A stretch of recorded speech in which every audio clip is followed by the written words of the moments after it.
Всім привіт! Що ти береш з собою, точніше, ланчбокс, який береш? Булочку беру не з білого борошна, бо вона шкідлива. Ой, розмазувати. Огірочок, якщо я з хвостик, беремо. Якою водою миєш? Не знаю.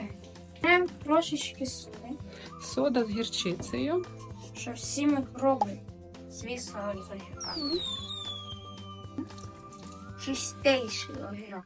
Тако по діагоналі. Угу. Майстер-клас, ти прям як шеф-кухар. Огірочки.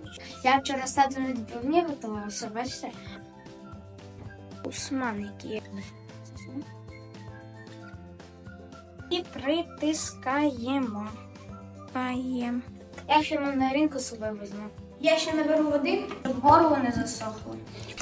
Вода – це життя. Ось такий в мене сьогодні ланчбокс.